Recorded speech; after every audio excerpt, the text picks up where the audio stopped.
tidak mengganggu para peserta yang lainnya. Barangkali saat ini masih dalam kondisi bekerja ya. Terima kasih. Silahkan Mbak Betty Artanita dilanjutkan.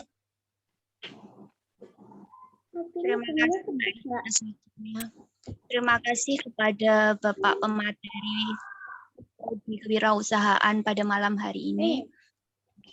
Saya berusaha menjawab pertanyaan dari Bapak tentang keutamaan menulis yang kita lihat semua ada di layar kita saat ini. Mana yang lebih utama dari dua gambar tersebut? Menulis atau salat tahajud? Saya berusaha menjawab. Untuk pilihan saya, yaitu menulis. Kenapa? Karena dengan menulis, itu kita akan mudah mengingat. Kemudian baru dilanjutkan dengan tindakan, yaitu sholat tahajud. Terima kasih. Baik, terima kasih. Ada pendapat yang lain? Saya persilakan.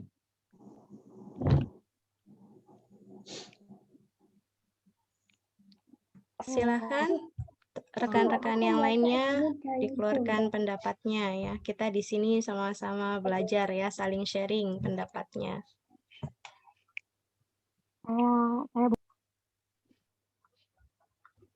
Ya, silahkan.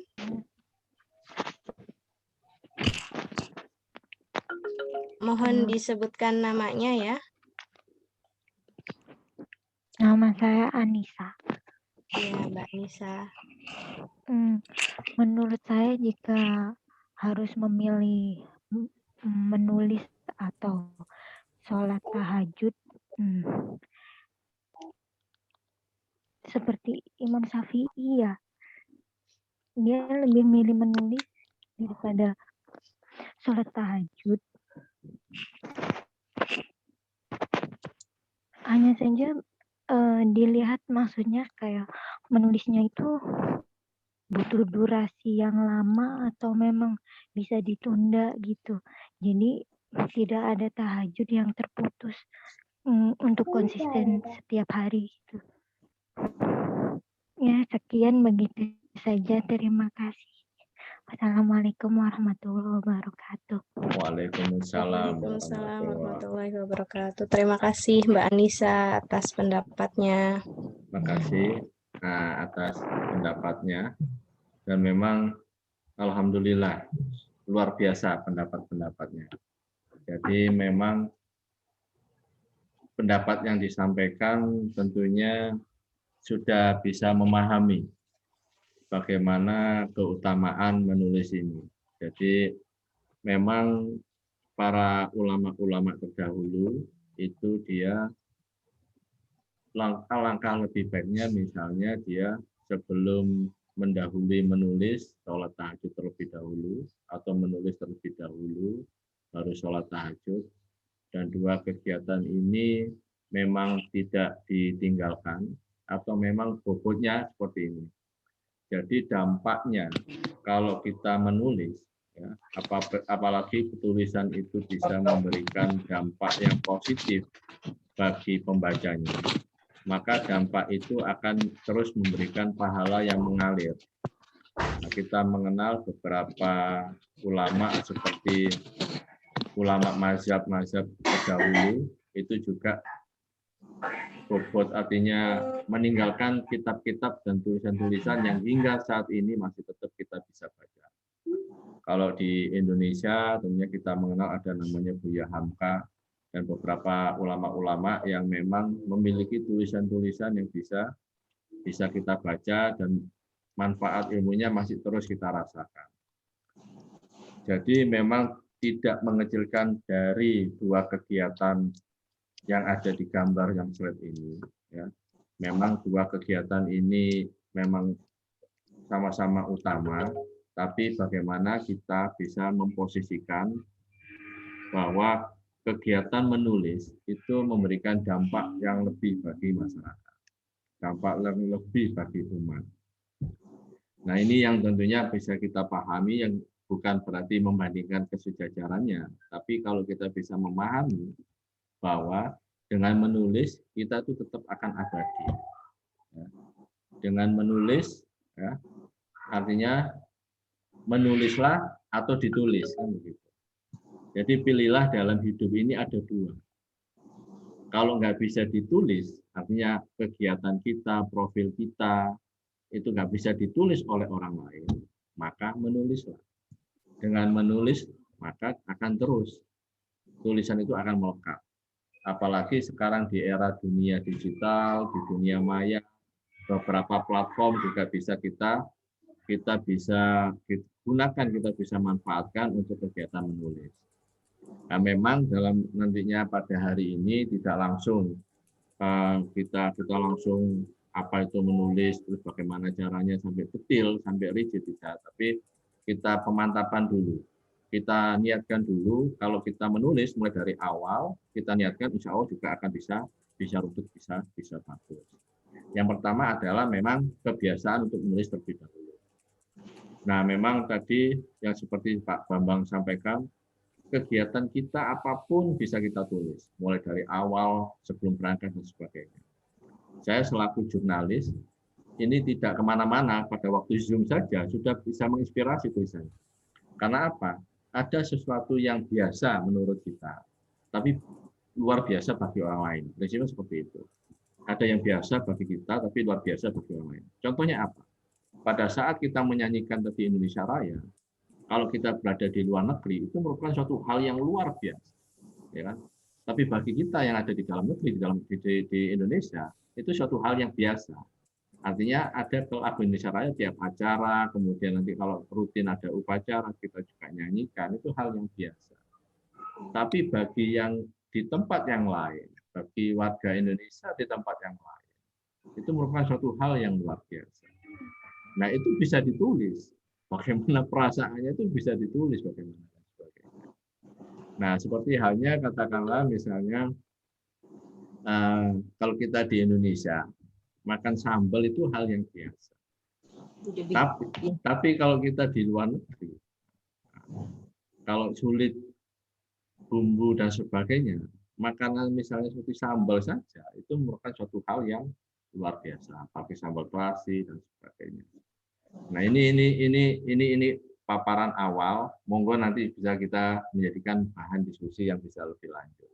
Saya harapkan ada diskusi yang aktif seperti itu. Yang berikutnya, ya, tentunya kita mengenal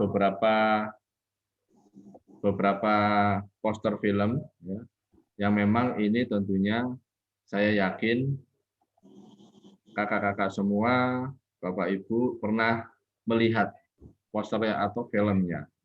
Ya. Yang pertama adalah Ketika Cinta Bertasbih, yang kedua adalah Laskar Pelangi. Nah, kedua film ini ya, tentunya kalau kita amati, oh iya, sangat bagus, ya, ceritanya menginspirasi, melekat, ya, hingga sampai saat ini ditonton juga menginspirasi dan sebagainya. Itu juga wujudnya itu tidak langsung dalam bentuk film, tapi melalui apa? Melalui sebuah novel.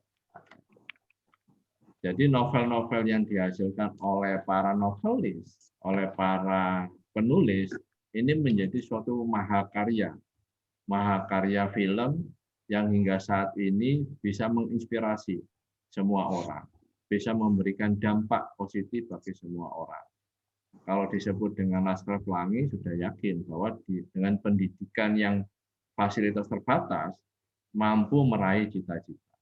Dan ini bisa menginspirasi semua orang. Dan saya yakin si Andre Hirata, ya sampai kapanpun, kalau itu bisa masih teringat namanya.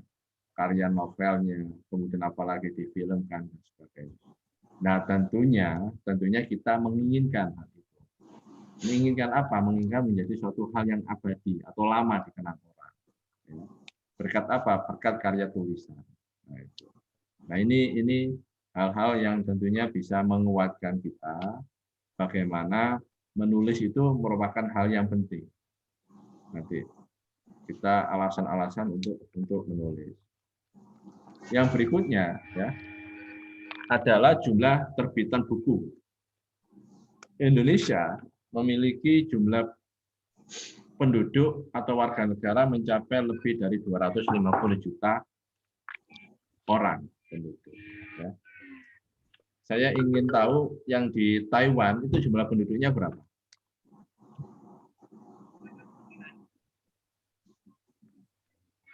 Kalau di 23 juta. 23 juta ya. Berarti 10 kali lipat lebih jumlah penduduk Taiwan itu jumlah penduduk Indonesia. Namun jumlah tulisannya ya. Yang di tahun 2010 ya, di tahun 2010 Taiwan itu jumlah tulisannya penerbitannya itu mencapai 28.084 buku. Masuk dulu lah, Des. Bandingkan dengan di Indonesia yang jumlah penduduknya 250 juta lebih ya, yang 10 kali lipat penduduk Taiwan, di tahun 2018 jumlah penerbitan bukunya hanya 30.000 lebih.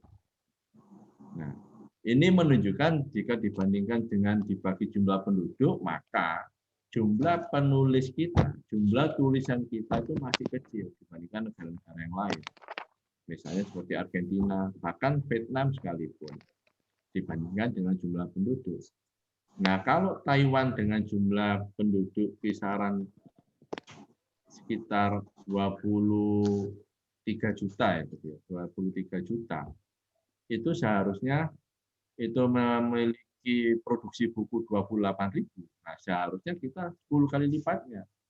Kisarannya 280.000 atau 300.000 dan sebagainya.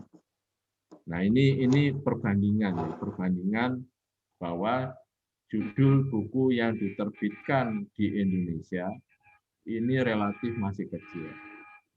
Nah, ini memberikan kesempatan bagi kita untuk terus berkarya dan terus menulis. Nah, nanti bagaimana nanti cara penulisan atau bagaimana nantinya, insya Allah nanti di hari yang kedua atau besok kita bisa kupas lagi tentu hambatan-hambatan menulis. Ini gambarannya dulu, pemaparan. Ya. Nah, apa sih hambatan dalam menulis ya? Hambatan dalam menulis itu apa sih? Yang banyak yang terjadi ya. Hambatan-hambatan dalam menulis ya. Yang pertama adalah kala sebelum berperang. Nah, kala sebelum berperang ini ya, tentunya kita ada beberapa hal yang tentunya ada hambatan. Kok menulis ini kok repot ya? Kok menulis ini kok susah ya? Apa sih hambatan-hambatannya? Ya. Apa sih kok kita susah kali mau menulis? Ya. Tapi kalau menulis WA, menulis yang pesan-pesan atau menulis email itu rasanya kok lebih mudah kan begitu. Nah itu tentunya ada beberapa hal ya. Yang pertama adalah ya tidak timbul percaya diri. Ya. Pertama kok tulisan saya jelek ya. Kemudian kok saya rasa minder kan begitu. Ada rasa minder dan sebagainya. Kemudian ada rasa malu. Ya. Rasa malu untuk hasil tulisannya. Gitu. Kemudian saya tidak punya ide atau stuck dalam kegiatan menulis. Nah, hal-hal ini perlu kita perangi. Ya. Kita tidak perlu berpikir. Nah, mengapa saya tampilkan gambar ini, gambar anak-anak? Karena anak-anak itu tidak pernah berpikir sampai perasaannya saya kok tulisannya saya jelek, atau tidak pernah berpikir minder. Yang penting maju ke depan, ya. Kemudian saya tampil, sudah selesai. Tidak berpikir omongan orang, ya. Tidak berpikir baper dan sebagainya. Nah, ini yang akan menghambat kita semua. Ya. Nah, kalau saya cerita di awal waktu saya di profesi jurnalis, itu awal tuh memang tidak ada sama sekali untuk keterampilan untuk menulis. Ya, menulis itu hanya di akademisi. Tapi bagaimana menulis berita itu tidak diberikan. Yang ujung-ujungnya waktu masuk di kantor, ya waktu itu di Batam Pos, ya masuk di kantor, kemudian dulu namanya sebelum Batam Pos Sidori Pos, ya Singapura Johor Riau Pos, kemudian beralih nama menjadi Batam Pos. Masuk di kantor, langsung suruh terjun ke lapangan, tulis. Nah, bagi yang tidak punya mental kuat, pulang dia. Apa yang mau ditulis? Muter-muter dan sebagainya. Nah, yang penting ditulis dulu. Soal jelek, bagus, tidaknya itu urusan nanti. Nah, hambatan-hambatan inilah yang harus kita hilangkan, yang harus kita singkirkan, sehingga kita harus tetap bisa menulis dan tulis saja. Apapun yang kita rasakan nantinya, tulis saja. Apa yang ada di sekitar kita, tulis saja. Nah itu yang poin-poinnya. Nah, insya Allah nanti di esok hari kita akan bisa membreakdown bagaimana cara-cara untuk mengatasi hambatan-hambatan ini dalam kegiatan menulis. Yang pertama ya tentunya tidak punya ide, minder, bingung, mau nulis apa ya? Ya tulis saja. Kita bisa ngomong, ya sudah yang kita omongkan itu ya kita tulis. Beberapa hal yang tadi yang saya sampaikan, yang kita anggap biasa, itu menjadi luar biasa bagi orang lain. Sederhana saja lah, sederhana. Ya. Pada waktu awal ke Taiwan, tentunya kan naik pesawat. Ya, kita biasa naik pesawat sudah terbiasa. Tapi bagi orang lain sampai seumur hidupnya, atau bahkan sampai tua sehingga sekarang, belum pernah naik pesawat. Nah, pengalaman naik pesawat saja itu bisa kita tulis. Dan bagi orang lain itu merupakan suatu hal yang luar biasa. Karena hingga sampai saat ini mereka belum pernah naik pesawat. Nah, itu hal-hal yang sederhana yang menurut kita biasa, bagi orang lain itu luar biasa. Atau sederhana saja seperti halnya kita naikkan MRT atau kereta di bawah tanah. Tentu di Taiwan, di Singapura itu menjadi hal yang biasa. Nah, tapi waktu bagi yang ada di Indonesia, ya sebelum di Jakarta itu ada, ya, atau di luar Jakarta, naik kereta di bawah tanah itu nggak tahu bagaimana bisa masuk lorong di lift yang kedalamannya berapa puluh meter, kemudian nantinya beli tiketnya bagaimana, terus rasa naik keretanya bagaimana. Itu merupakan hal-hal yang luar biasa bagi orang lain. Bagi kita ya biasa. Saya ada kawan di Jawa Pos waktu itu penugasan juga stay waktu itu di Batam, ya. Itu juga almarhumah, ya, namanya Anita. Itu dia waktu nunggu berita kelanjutannya, itu dia menulis yang ada di Singapura itu pembukaan kereta MRT, ya, jalur baru yang ada di Singapura. Nah, bagi konsumsi pembaca yang ada di Jawa, khususnya di Surabaya, itu sesuatu yang luar biasa informasinya. Oh, ada jalur baru yang di Singapura. Ya, kalau misalnya seputar yang ada di Batam, yang dekat di situ, atau di Pekanbaru, di Riau, yang terbiasa untuk dia pulang pergi ke Singapura, itu bukan hal yang biasa. Nah, maka kita berpikir apa sih yang luar biasa bagi orang lain. Nah, itu. Jadi terkadang atau sering ya memang hal-hal yang memang lazim bagi kita itu menjadi suatu hal yang luar biasa bagi orang lain. Ya. Nah, itu yang hambatan-hambatan tentunya kita dalam menulis. Yang berikutnya adalah stuck. Stuck itu tentunya kan ada hambatan ya, ada kebuntuan ya, stuck itu kebuntuan. Ada kebuntuan bagaimana kita tidak bisa keluar ide atau tidak bisa menulis. Ya. Sehingga kita yang keluar itu bukan ide, tapi umpatan-umpatan. Nah, itu yang tentunya yang menghambat kita. Nah, jadi harapannya hal-hal seperti ini harus kita hindari, ya. harus kita buang jauh-jauh, ya, sehingga nantinya kita bisa lancar dalam kegiatan untuk menulis. Ya, mungkin dalam kesempatan ini, ya, bisa nanti tanya jawab, ya, sehingga nanti bisa lebih hidup, sehingga nanti kita bisa sharing. Bagaimana sih? Bebas saja pertanyaannya bagaimana, nanti kita bisa sharing, sehingga forum ini akan bisa lebih hidup lagi dan bisa memberikan semangat, motivasi untuk bisa terus menulis. Nah, untuk yang contoh-contoh menulis ya bisa di web-web dan sebagainya. Tapi kalau khusus untuk bisa memperhatikan tulisan saya ada di Arya Saja wordpress.com. Nah, saya aja nulis di WordPress atau di Blogspot. Gitu. Ya, insya Allah nanti kalau ada kesempatan bisa nanti sharing bagaimana sih cara menulis di WordPress, bagaimana masukan, nah monggo nanti bisa lebih lanjut. Nah itu yang harapannya nanti bisa berkembang, karena kalau digeruduk satu persatu nantinya bisa bingung di satu mana satu bertahap dulu. Insya Allah mudah-mudahan nantinya yang penting itu bisa terlaksana dalam hal untuk penulisan. Ya. Itu yang dari saya, monggo saya kembalikan ke moderator untuk bisa melakukan tanya jawab atau pertanyaan ataupun hal-hal yang lain, pendapat atau sharing dan sebagainya. Ya, terima kasih.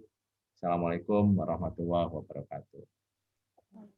Waalaikumsalam warahmatullahi wabarakatuh.